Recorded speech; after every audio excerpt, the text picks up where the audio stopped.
Hello বন্ধুরা, স্বাগত তোমাদের সবাইকে সোলো লেভেলিং সিজন 2 এর প্রথম পর্বতে। তবে এই পর্বটা শুরু করার আগে তোমাদের কাছে আরেকটা ছোট্ট রিকোয়েস্ট আছে। আমরা জানি যে তোমাদের মধ্যে বেশিরভাগ ভিউয়ার্সরাই আমাদের ভিডিও তো রোজ দেখো, কিন্তু চ্যানেলটাকে এখনো সাবস্ক্রাইব করোনি। তাই তোমাদের কাছে এটাই রিকোয়েস্ট করব যে আমাদের চ্যানেলটাকে অবশ্যই সাবস্ক্রাইব করে নিও। তাহলে চলো এখন সিজন 2 এর পর্ব 1 শুরু করা যাক। পর্বের শুরুতেই আমরা দেখতে পাই সাং জিনভোর ওই জব চেঞ্জের মিশনের থেকে বেরোতেই ভোর হয়ে যায়। এখন সে বাড়িতে গিয়ে ঠিকমতো ঘুমাতেও পারে না, এরই মধ্যে তার বোন তাকে ফোন করে। আর সাং জিনভো ফোন ধরা মাত্রই তার বোন তাকে বলে, তুমি এখনো বিছানায় শুয়ে রয়েছো? তুমি জানো এখন কটা বাজে? তুমি কখন আসবে আমার স্কুলে?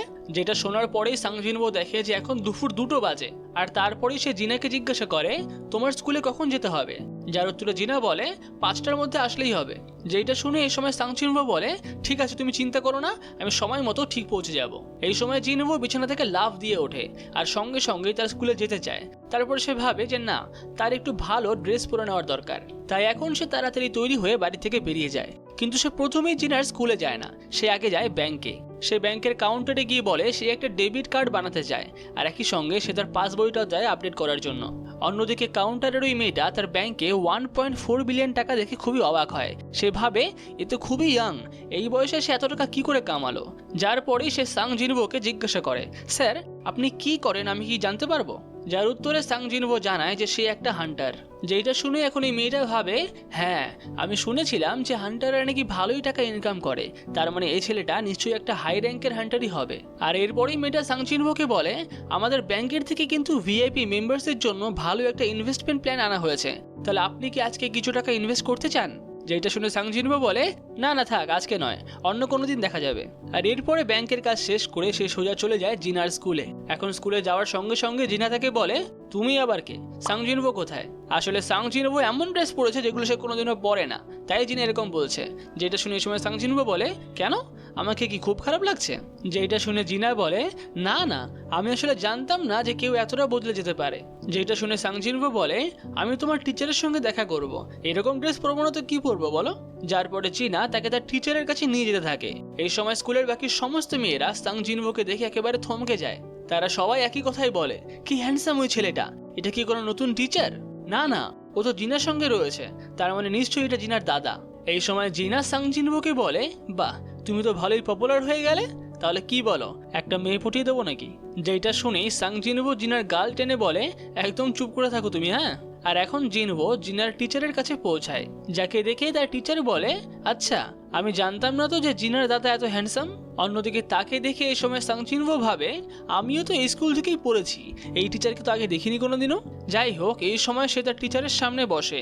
আর এখন তার টিচার সাং জিনভোকে বলতে শুরু করে, জিনা কিন্তু পড়াশোনায় খুবই ভালো, ওর ভবিষ্যৎ নিয়ে আমার কোনো চিন্তা নেই, আমি ওর ব্যাপারে কিছু বলার জন্য তোমাকে এখানে ডাকিনি। জিনা তো বড় হয়ে ডক্টর হতে চায়, তুমি জানো তো সেটা? যার উত্তরে সাং জিনভো হ্যাঁ জানায়। আর এখন তার টিচার বলে, ওর কিন্তু রিপোর্ট কার্ড টেস্ট সবই ভালো, ও কিন্তু মেডিকেল কলেজ খুব সহজেই পেয়ে যেতে পারে, তাই ওর উপরে আর বেশি চাপ দিও না। সাং জিনভো এখন এই কথাটারও সম্মতি জানায়। এরপরে তার টিচার তাকে বলে, আমি শুনেছি নাকি যে তুমি একটা হান্টার। আচ্ছা তুমি তাহলে কি করবে যদি জিনা অ্যাওয়েকেন্ড হয়, তাহলে তুমি কি ওকে একটা হান্টার হতে বলবে? যার উত্তরে সাং জিনভো জানায় যে না, সে কখনোই তার বোনকে একটা হান্টার হতে দেবে না। যেটা শোনার পরে টিচার তাকে বলে, আমি আসলে তোমাকে এর জন্যই ডেকেছি, তোমার বোনেরই একটা বান্ধবী অনেকদিন ধরে স্কুলে আসছে না, সে অ্যাওয়েকেন্ড হয়েছে, তাই সে এখন একটা হান্টার হতে চায়। ও যদি এইভাবেই স্কুলে আসা বন্ধ করে দেয়, তাহলে এরপরে স্কুল থেকেও কিছু না কিছু একটা অ্যাকশন নেবে। আর যদি সে হান্টার হতেও চায়, তাহলে কি এটা ভালো না যে সে স্কুল থেকে গ্র্যাজুয়েট হয়ে থাকুক? আর তাছাড়া সত্যি কথা বলতে গেলে আমি হান্টারদের বিষয়ে তেমন কিছু জানি না, তাই আমি তোমার সঙ্গে এগুলো আলোচনা করছি। আর এত কিছু শোনার পরে সাং জিনভো জিজ্ঞাসা করে, ও কোন র্যাঙ্কের? যার উত্তরে টিচার বলে, আমি অতটা সঠিক জানি না, তবে আমি শুনেছি ও একেবারে লোয়েস্ট র্যাঙ্কের। যেটা শুনে সাং জিনভো ভাবে, তার মানে ও নিশ্চয়ই একটা ই র্যাঙ্কের। যদি ও ই র্যাঙ্কের হয়ে এই বয়সে ডানজিনে যেতে থাকে, তাহলে ও নিশ্চয়ই মারা যাবে। আর এরপরে টিচার সাং জিনভোকে বলে, আমার আসলে তোমার কাছে একটা রিকোয়েস্ট আছে, যেহেতু ও জিনার একটা ফ্রেন্ড, তাই তুমি কি কোনোভাবে ওকে বোঝাতে পারবে? আর এরপরে সাং জিনভো সেই মেয়েটার নাম জিজ্ঞাসা করলে ম্যাম বলে, তার নাম হলো হান সঙ্গি। যে নামটা শুনে সাং জিনভো একটু হতাশই হয়। আর এরপর বিকেলেই আমরা দেখতে পাই যে সাং জিনভো সঙ্গের সামনে পৌঁছে যায়। আর আমরা দেখতে পাই যে এটা সেই বাচ্চা মেয়েটাই যে কিনা সাং জিনভোর সঙ্গে এর আগে ডানজানে ছিল। তাকে দেখে সঙ্গই বলে, তুমি এখানে কি করছো? তোমাকেই কি আমার টিচার পাঠিয়েছে আমার সঙ্গে কথা বলার জন্য? যার পরে সাং জিনভো তার বোনের সঙ্গে তার একটা ছবি দেখায় আর বলে, এই মেয়েটা কি তোমার বান্ধবী? যার উত্তরে সঙ্গই বলে, হ্যাঁ ও তো জিনা, আমারই বান্ধবী। আচ্ছা তাহলে তুমি কি ওরই দাদা?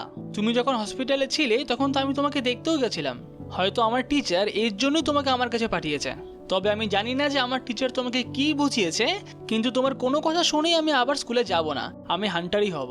যার এই কথা শুনে এখন সাংজিনহো তাকে বলে, তুমি তো ই র্যাঙ্কের হান্টার তাই না?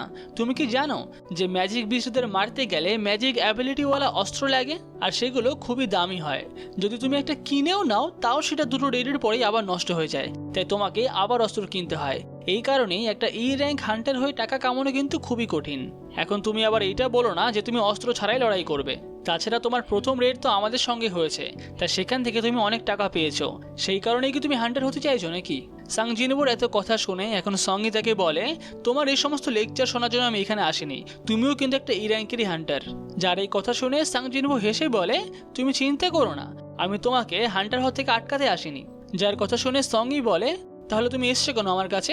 যার উত্তরে সাংজিনবো বলে, আমি তোমাকে একটা এক্সেলেন্ট হান্টার বানাতে এসেছি। এখন অন্যদিকে আমরা দেখতে পাই সাউথ কোরিয়াতে প্লেনে করে এসে নামে হোয়াং ডংসুক। সেই হোয়াং ডংসোর ভাই, যে কিনা সাংজিনবোকে মারার জন্য এখানে এসেছে। সে সাউথ কোরিয়াতে নেমেই বলে, সত্যি আমাকে এত তাড়াতাড়ি সাউথ কোরিয়াতে ফিরতে হবে এটা আমি ভাবিনি। আর এখন সার্ভেইলেন্স টিমের ও জিনচুল তার সামনে আসে, যাকে দেখে ডংসো বলে, আবার তুমি কেন এসছো এখানে? আর ও জিনচুল উত্তরে জানায়, একটা এস র্যাঙ্ক হান্টার সাউথ কোরিয়াতে আসছে, এটা তো আর কোনো সাধারণ ব্যাপার নয় তাই না? যেটা শুনেই এ সময় ডংসো বলে, ও আচ্ছা, তুমি তো এখনো ওই বুড়ো লোক গোয়ের আন্ডারে কাজ করো তাই না? তোমার জায়গায় যদি আমি হতাম না, তাহলে আমি এতদিনে সব দায়িত্ব নিজে নিয়ে নিতাম। যার এই কথার ও জিনচুল কোনো উত্তর দেয় না। সে বলে, তাহলে স্যার আপনি সাউথ কোরিয়াতে কতদিন থাকবেন? যার উত্তরে ডংসো বলে, খুব বেশি দিন না, আমি একটা কাজের জন্য এখানে এসেছি, ওটা কমপ্লিট হলেই চলে যাব। যেটা শুনেই মিস্টার ও জিনচুল বলে, তোমার তো নাকি সাউথ কোরিয়া একদমই ভালো লাগে না, তাও তুমি এসছো, তার মানে কোনো স্পেশাল ব্যাপার তো নিশ্চয়ই আছে। তুমি কি ই র্যাঙ্ক হান্টার সাংজিনবো আর ডি র্যাঙ্ক হান্টার ও জিনোর পেছনে রয়েছো? যেটা শুনে এ সময় ডংসো বলে, তুমি তো সার্ভাইলেন্স টিমের তাই না? হ্যাঁ ঠিকই আছে, তোমার বুঝে ফেলারই কথা। তা তুমি যখন জানোই যে আমি কি করতে এসেছি, তাহলে তুমি আবার আমাকে জিজ্ঞাসা করছো কেন? তুমি কি আমাকে আটকাবে নাকি? যেটা শুনে ও জিনচুল বলে, আমার যেটা কাজ আমি সেটাই করছি। আর এরপরে ডংসো ও জিনচুলকে একটা অফার করে। সে বলে, আমি জানি তুমি একটা ভালো হান্টার, একটা কাজ করো, আমাদের স্ক্যাভেঞ্জার গিল্ডে জয়েন করো, তুমি এইখানে যা টাকা কামাচ্ছ তার থেকে অনেক বেশি টাকা কামাতে পারবে। কিন্তু তার এই সমস্ত কথা ও জিনচুল কানেই নেয় না। সে মনে মনেই ভাবতে থাকে, এটাও তার দাদার মতনই একই রকম, তাদের কাছে ক্রাইম মানে কোনো ব্যাপারই না। এখন অন্যদিকে রাত্রেবেলা আমরা দেখতে পাই যে সাংজিনবোর সঙ্গে দেখা হয়ে যায় মিস্টার সাংমিনের। এখন মিস্টার সাংমিন তাকে হ্যালো জানায়, আর তার সঙ্গে সঙ্গীকে দেখতে পেয়ে সে মনে মনেই ভাবে, ওর সঙ্গে আবার একটা ই র্যাঙ্কের হান্টার কি করছে? যদিও সাংজিনবো তো ই র্যাঙ্কের, ব্যাপারটাকে অত সহজভাবেও নেওয়া যাবে না। এখন আমরা জানতে পারি যে সাংজিনবোই মিস্টার সাংমিনকে কল করে, কারণ সে তাদের ট্রেনিং গ্রাউন্ড দেখতে যায় নতুন হান্টারদের জন্য। যেটা শোনার পরেই মিস্টার সাংমিনও মনে মনে ভাবে যে আজকে তো আমি সাংজিনবোকে দেখিয়ে দেব যে আমাদের হোয়াইট টাইগার গিল্ডের ট্রেনিং সিস্টেম কত ভালো। আর তারপরে সে সাংজিনবোকে বলে, আমরা এইখানেই আমাদের নতুন হান্টারদেরকে ট্রেনিং দিই, কেননা এই জায়গাটাতে কোনো লোকই থাকে না। এইখানে এত পরিমাণে গেট ওপেন হয় যে এইখানে লোকজনদের পক্ষে থাকা সম্ভব হয় না। আর দেখো ভালোই হয়েছে, তোমরাও এসছো, একটা সি র্যাঙ্কের গেটও খুলেছে। আর সাংমিনের এই সময় সাংজিনবোর সঙ্গে এই সমস্ত কথা বলা দেখে অন্য একটা হান্টার তাকে বলে, দেখো এখন রাত 9টা বাজে, এখন এই সমস্ত কথা বলা বন্ধ করো আর ডাইরেক্ট কাজ শুরু করো। যাকে দেখে সাংজিনবো এই সময় জিজ্ঞাসা করে, এটা আবার কে? যার উত্তরে মিস্টার সাংমিন বলে, এটা আমাদের গিল্ডের নতুন রিক্রুট হওয়া এ র্যাঙ্কের হান্টার, ওর নাম কিম চুল, আর ও একটা ট্যাঙ্ক ক্লাসের হান্টার। যার পরে মিস্টার সাংমিন সাংজিনবোকে আরও বলে যে আজকে আমাদের এই টিমে একটা এ র্যাঙ্কের হান্টার, 7টা বি র্যাঙ্কের হান্টার এবং 4টে সি র্যাঙ্কের হান্টার রাখা হয়েছে। যদিও একটা সি র্যাঙ্কের গেটের জন্য এটা একটু বেশি, তবুও তারা সবাই নতুন হান্টার, তাই তারা সবাই এখান থেকে এক্সপিরিয়েন্স গেইন করতে পারবে। কিন্তু সাংজিনবো এটা শুনে বলে, একটা সি র্যাঙ্কের গেটের জন্য একটা এ র্যাঙ্ক 4টে বি র্যাঙ্ক আসলেই একটু বেশি। কিন্তু যদি সঙ্গই এই ডানজেনে ঢোকে তাহলে সে বুঝতে পারবে যে তার সঙ্গে অন্য হান্টারদের ডিফারেন্স কতটা। আর এখন সঙ্গীর তো খুবই উত্তেজনা থাকে যে সে কখন ডানজেনে ঢুকবে। কিন্তু এমন সময় সাংজিনবোর পিছন থেকে এসে মিস্টার কিচুল বলে, মিস্টার সাংজিনবো, আপনি যদি এই ডানজেনে যান তাহলে হয়তো এই ডানজেনটা একটু বেশি সহজ হয়ে যাবে সবার জন্য, তাই আজকে আপনি একটা কাজ করুন, আপনি বাইরেই থাকুন।